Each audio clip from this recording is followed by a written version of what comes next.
everybody, it's Amanda. And it's Mike. And we are the Hides Do Disney.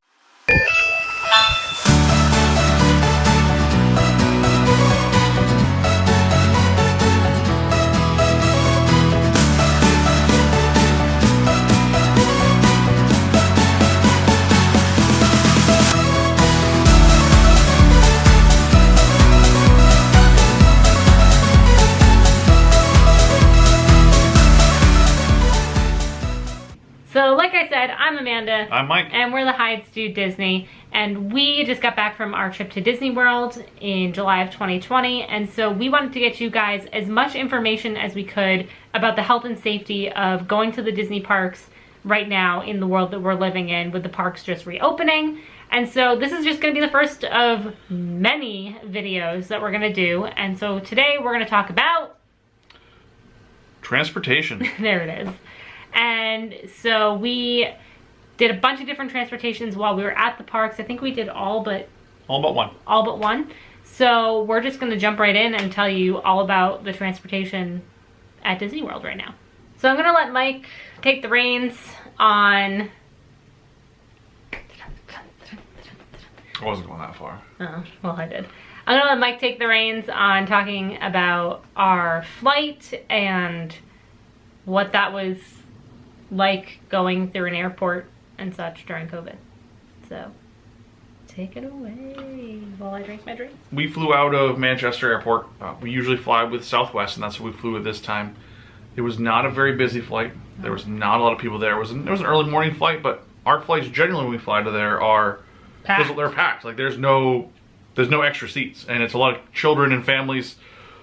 We didn't see any of that. We saw just a couple families. There was, what, 34 on the flight? Yeah, I think so. We were the first ones on, which is really weird. We went right to the emergency exit aisle and had the extra leg room, which is nice because we didn't bring Josiah, so we didn't need to worry about him. So we sat there, and that gives us the most leg room. So it was a really comfortable flight. Everybody spread out. Everybody was giving everybody space. You do have to wear masks. It's not that bad.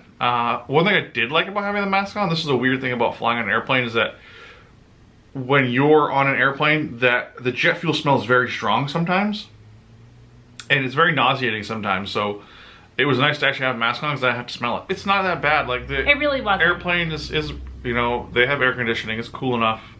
They're circulating the air. They're circulating the air, so it's not that bad. I mean, if you're paranoid of a plane, like if you're claustrophobic anyways and you don't like planes, having a mask on is going to make it feel more claustrophobic because I mean, you're exhaling out. Your breath is being, you're exhaling out, so you're exhaling to a mask, so it's that warm feeling on your face. It's that suffocating feeling of like having something on your face. So if you're claustrophobic and you're wearing a mask, it might be a little uncomfortable for you. Yeah. Definitely, think about that one. I recommend spending time in a mask before you go. Absolutely. Go on a walk. Go, in a car and leave your mask on. Even though people make fun of you for wearing your mask in your car because you don't need to, but it's just a way to train yourself and condition yourself. I will say that Southwest did a great job. I don't know how long it's going on for, but they weren't making you sit in a middle seat. So, like, I know that doesn't really make any sense, like, but for us, like, we had a whole row to ourselves. We didn't have to worry about somebody coming and sitting with us. Like, they were selling it so that there wouldn't be a middle seat being used. I'm not sure how long that's going to be in effect, but that was nice. But you're going to want to leave a couple rows between, people. If you can. If the flight is, empty enough, leave a couple rows between you and the person in front of you and behind you so that you guys can have some extra space, Don't sit across the aisle, it's just trying to spread it out a little bit. I mean, everybody was pretty good about it on our flight down, so that was fine. Yeah, flight back was a little more crowded. People did sit pretty close, but we were also on a smaller plane. It wasn't a smaller plane. It was the same size plane. It was sure? It's a 737. I feel like it was a short. Like the plane was shorter. It may have been. We didn't go that far back. We were row 15, which is the average over the wings. The hard part is too. You have to be prepared. Is that once you get into the airport, like you're supposed to arrive 2 hours early to go through security. Your mask is on. So that's the thing you got to think about as well. Is like when you're flying now, your mask is on once you get into that airport, and then your mask doesn't come off until you most likely get to your hotel room or you're in a space where there's no other people and you can take off your mask. So correct. It could be several hours of wearing a mask. So once we got to Orlando, we took the Magical Express. They are doing spacing on the Magical Express as well. They're seating every other row, seating from back to front. which is great, except that they're not seating you back to front in order of which hotels they're going to, which I feel like would have made sense if they had done it, because they definitely were specifically putting specific people on the buses, because they only took 2 out of our line and then did like 12 from another line, so I'm not really sure what, but like we had to walk past people getting off of the bus. Yeah, we were sat all the way in the back. They told you to go sit in the back row. You're gonna sit in this row and that row and this row and that row. But yeah, it could have been better that way, whereas like we were going to Contemporary, so everybody in Contemporary gets sent on. Like you go to the back row, you're 2 rows ahead of them, you're 2 rows ahead of them, you're on that side, that side. And then all your Contemporary people, and then whatever, I think we did Wilderness Lodge and I think like Grand Floridian. Grand Floridian. So they could have lined them up so their drop-offs matched people getting off, not having to walk within 6 feet of people. Yeah, but I mean, we were distanced on. We didn't have an issue with it. It was okay. There wasn't that many people on the bus anyways. But yeah, so the bus ride was fine. We got to the hotel, and when we got there, we knew that we needed to go and pick up the rental car. We went to the hotel room. We unpacked our stuff, got ready to go, and then only one of us was allowed to go and get the rental car because they pick you up at the hotel to go and get the rental car from the one on Disney property. Yeah. So I actually took a bus to Epcot while Mike went and got the rental car and then drove to Epcot. So do you want to talk about the rental car process? The rental car process, we've never done it before. We've never had a rental car. We've always taken the buses. This is our first time having a rental car. Totally different experience. We actually rather enjoyed it. Looking back, we probably should have done it a lot more. Yep. We'll talk about that later in this video, kind of what our experience was and why we think the rental car is better, especially in this situation. Yeah. The ride over was fine. It was a 15-passenger van. The weird part about that 15-passenger van, when you think about transportation around Disney, that was the dirtiest thing I've seen in Disney property. But it's because it's not technically Disney, right? It was. It was a Disney cast member driving the Disney van. Weird. It was Alamo branded, which is where we rented, but all of it's on Disney property, so it's all run by Disney cast members. It was a little stinky inside. I sat in the middle seat. The gentleman drove. He didn't really say much, which was fine. He was nice enough to open the door to let me in, and then open the door to let me out, which is really weird for me. I don't want to say that I'm a grown man. I come my own door. It's just a weird thing that I'm not used to. People opening doors for vehicles. Never happened in my life. I'm not a high profile person. High society person. No, so my monocle. No, I just, I'm not the Monopoly guy, so I don't need to have someone open doors for me.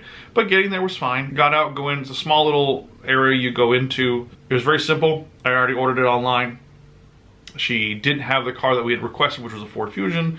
She said Chevy Impala or Nissan Altima. I said I took the Altima because I just had to pick one. And I got the car. It was a very nice car. It was clean. Had less than 10,000 miles on it, so it was very new. Yeah. And I just threw my GPS back on the phone because I'm not familiar with driving around. But we'll talk about it later. It's very easy to get around Disney in a car. Much easier than we anticipated getting around. Yeah. Their signage is fantastic.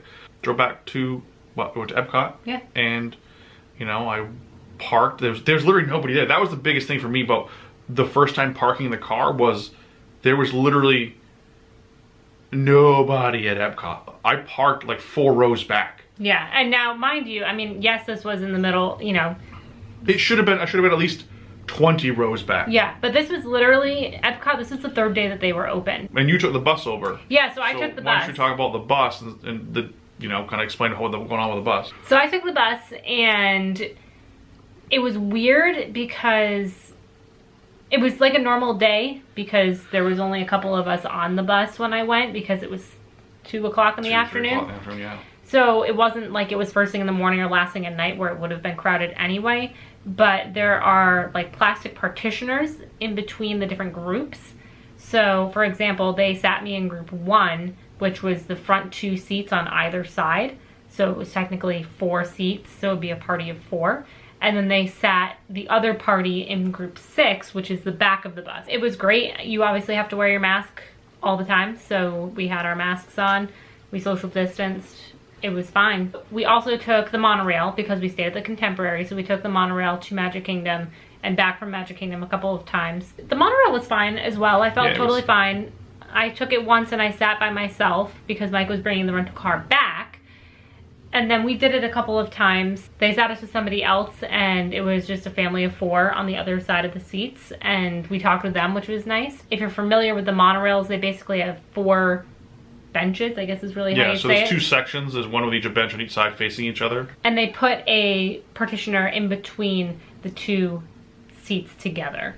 So it didn't really do anything because there was still a gap in the bottom and the top. But if it makes people feel better, then yeah, a lot of it's a comfortability thing. I think it's a good idea. It's the same thing with the buses. Like, if you're all sitting in a bus and you're all breathing, that air is going to circulate around that bus no matter what. Yeah, but I think it's about being a little bit farther away. Yeah, it's creating a little bit of a barrier, like, you know, kind of stop some of it so it isn't going to travel as far, or not as much, or your whatever you're breathing or going is going to get around. It wasn't uncomfortable. I think the lack of people is what helped. If this was like normal Disney, I would be completely uncomfortable with it. Correct. I think having the lack of people definitely makes it feel more comfortable. So I took the boat from the TTA over to Magic Kingdom after dropping off the rental car. So when I dropped off the rental car, I asked to go back to Magic Kingdom. Same van, different driver. He opened the front door and I sat next to him, which wasn't that fine because it's a big enough van. We were separate apart. This guy was super chatty. He was very funny and had a good time joking around about wearing a mask and stuff like that. So dropped me off at the TTA and I literally walked around the boat. When you go down to the boat ramp and they have the big giant corral that you make you stand on, now they have it where it's like there's 1, 2, 3, 4, 5, 6, and there's like 6 rows across. So you have to stand with your party on one of the dots. There was only, I think, 2 other groups other than myself. There was myself, another couple who was also, they were vloggers because they were filming themselves as well. And there was a couple in a wheelchair and a gentleman pushing. And that was all that we got on the boat that I saw because I was right up towards the front. And then when you get on the boat, there's little green dots for you to stand on. So I walked right to the front of the boat, just stood on my little green dot. I was all by myself. I actually filmed myself going across in time-lapse, which was really cool. All the benches on the top level they had little green bars on them. You couldn't sit on them. There are some downstairs that you can sit on still if you do need to sit down.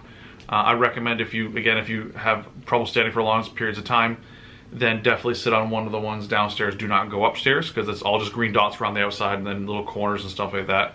And they're all separated 6 feet apart. So back to the rental car though, I think we did it really not for like social distancing. I think we just wanted to see it because we had some other events, other things we wanted to go do while we were there. But it definitely played a part in it as well. It definitely makes you feel better.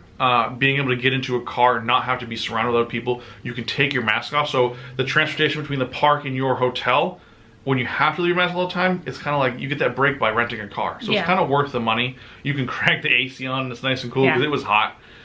It was a nice little car. We could go wherever we wanted. Yeah, we actually went off property a couple of times. We went to Target. We just kind of drove around. We went to City Walk with friends of ours. And so we had that freedom to do that without having to call an Uber or have our friends come and pick us up or whatever it was. And so that was really nice. And again, being able to take off your mask when you're in your own car versus being on a bus or a monorail or whatever. The only thing about renting a car like right now is that because there is limited people in the parks, they aren't running any of the trams, which was fine for us. The only day that we really parked a far distance away was Animal Kingdom, and it was fine. I mean, it was definitely a walk, but it wasn't bad. Maybe quarter to a half mile. If you're a person who has some special needs or has some, issues or struggles with walking long distances and in the heat, I definitely would recommend the priority. Maybe taking a transportation or paying for priority parking and parking up closer to the front. But what was really cool about how they're doing the parking right now is they're actually parking every other row. So when we went to Animal Kingdom, for example, we're in the last row that they were parking at that point. And so I think it was like row 15 or 14. And they were parking every other spot. And then once they got to however far back it was that they were doing for Animal Kingdom, it was row 15, they then started parking again in row 1 and then row 2. Yeah, they filled in all the spots, so that you could still semi-social distance while you're getting ready to park, and then they start parking through, which I thought was really cool. We noticed that. Yeah, so you're not getting out, person parking next to you, you're literally getting out at the same time in the car. So you have some distance between, there's a park space between you and them, which is an average 10, 12 feet. Yeah. So you have distance between. So that was a really cool thing that they did. Yeah. So I would definitely suggest renting a car during this time. If you have some fear about being in like a confined space with people, because I know that that is definitely an issue for some people, of being on a bus or a monorail, being close, definitely think about renting a car. It was more money than obviously if you just used the transportation on Disney property, but I really enjoyed having the freedom of having a car, and we will definitely be doing that again. Yeah, it was the definitely extra worth price it. was worth it. Yeah, and it wasn't that expensive. I think I paid less, just shy of $200 for the car for 5 days. Yeah, plus the cost of parking at the resort. If you're staying on property, you have to pay for parking on property, but you don't have to pay for parking at the parks. So thank you guys so much for watching this video. We will have more videos talking about the COVID protocol in the parks and how they're doing social distancing and all that kind of stuff. So definitely go and check that out. We're gonna try and get these videos up kind of as quick as possible, because you never know when things are gonna change and when Disney's gonna start doing something different, or if the park's shut down, or any of that kind of stuff. So we definitely wanna get these out to you as quick as possible. So I'll make sure to link the rest of the videos up here, down there. Up here, down there, to the side. To the side. You'll see them on our channel. Maybe I'll make a playlist of these.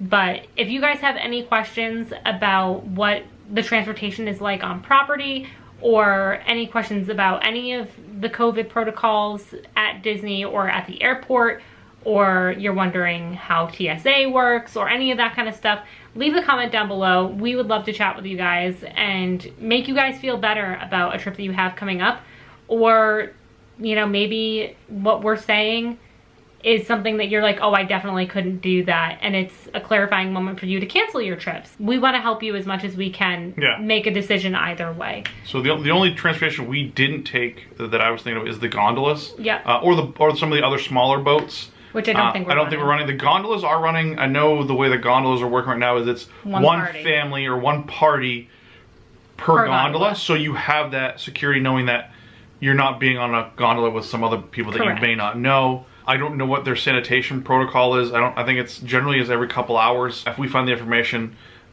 we'll put that in the description below on how that works. Yeah. Definitely, if you have any questions about other transportation or something that maybe we have missed, definitely give us a shout and let us know. Updates, anything like that, because we kind of want to keep this rolling as an update, because it is going to change. Hopefully things are looking up for this country and this world with this pandemic. Yeah, hopefully things do change, because that means that the world is getting better.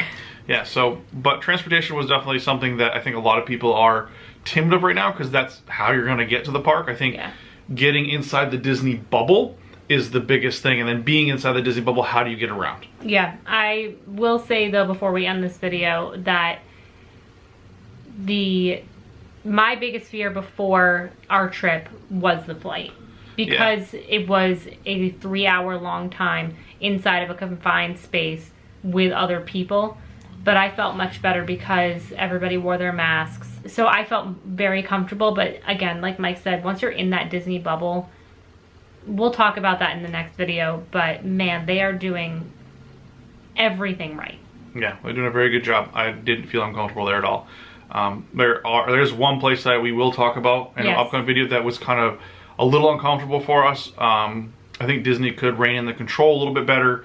But that's something we can talk about in a different video. Yeah. So thank you guys so much for watching. Definitely like and subscribe. Definitely hit the bell so you can get notified when we put out a new video, especially with the coronavirus videos series that we're going to put together here right now to kind of give you an idea of what it's like to actually be in the park firsthand. We are not paid or any sort of affiliation with Disney at all, so we want to kind of give you a third-party perspective. So definitely ring that bell so that you can get notified and kind of see an alternate perspective of what's going on at Disney. Yeah, because these might not come out on a Monday. These might come out on a Friday night, because we already had something planned for Monday, and we want to get these out as quick as possible kind of to you, so that if that information does change, you at least have things that are kind of up to date. So so we just want to make sure everybody's making the right decisions on their Disney trips, because it's very important.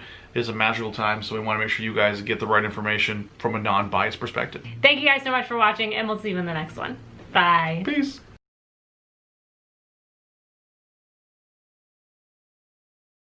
That has to make it to the outtakes.